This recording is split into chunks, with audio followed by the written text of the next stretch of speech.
Hello, my name is Kurt, and today I will be showing you guys my very meager comic book collection. Now, I was into comics when I was a kid. I would read them and buy them occasionally, but I never was a hardcore collector. I never really got into collecting them or anything like that. So, I have two here. That's pretty much all I have left over the years. And one of them was given to me, which seems like aeons ago, and it was Spawn, this one. I don't know if the camera's picking up. And says October 5th, Spawn. And down here it says something 92, I guess. And I read this comic when I was a kid, and it honestly scared the shit out of me. Like, I would read like regular superhero comics or whatever, but then, like I said, this was given to me, and then I kind of looked through it and stuff like that. And there's like a part of it. I don't know if I should show you guys or not. I don't really like. These are like the only two in my collection, so I don't really like opening them. But whatever, might as well after like years to show you guys what I mean. See, so imagine being like a kid, and then there's this whole like weird story about some kind of like um, some kind of ice cream man that was like murdering like children or something. And there's this like very dark like sense of humor here, as you can see. It says boys screamed and girls screamed, so I made him scream and scream and scream. And it's like this like freaking dead body with like popsicle sticks and stuff like stuck in him and stuff like that. Like that horrified me. But the thing that horrified me the most in this comic, pretty much gave me nightmares for like years, was not that part. There's some cool stuff in here. There's like a picture of like some kind of Spawn car. I played Spawn video games as a kid too. They're pretty cool. I like Spawn. The archetype appeals to my like weird occult sort of interest. See, like this part, like there's like fingers like sort of glued onto some kind of like board or something, and it was like he would like chop like these kids' fingers off and like paste them here. It scared the living daylights out of me. So yeah, that's one of them. Spawn. And in the back it's some sort of Sin City collection. Let's see. And the other one I bought myself at this little like comic stand sort of thing that they used to have at this mall. I was just passing through, and I picked this one up. This was a long time ago too. And as you can see, this is the Armageddon 2001, introducing Wave Rider. This is a DC Comics. 10 years from now, the world will survive. These heroes will not. Dun, dun, dun. As you can see here, front, there's a Three Musketeers commercial in the back. It's pretty cool. It has all like these heroes in here. Batman, Superman,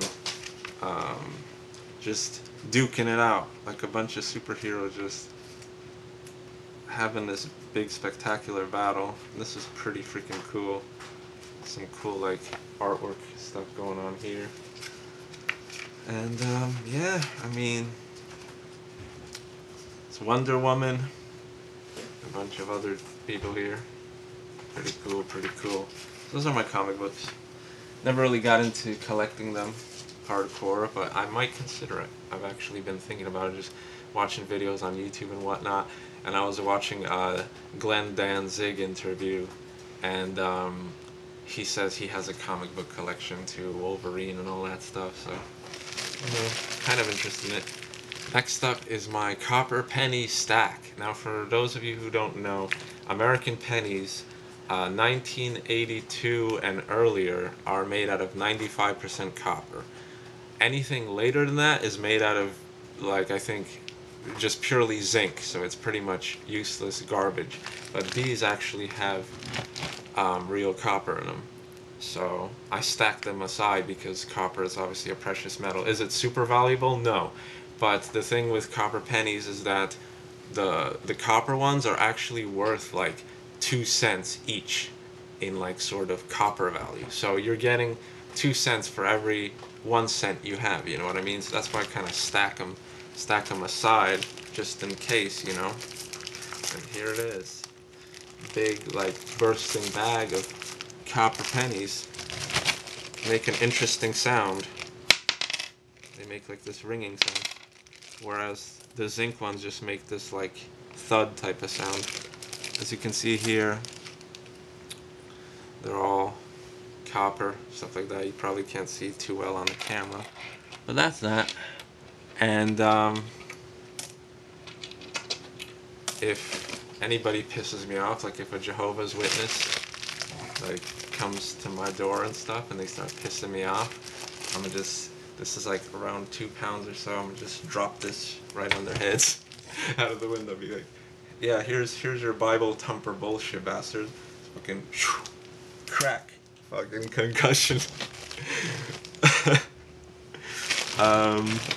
Harm none, my ass. Now let's see.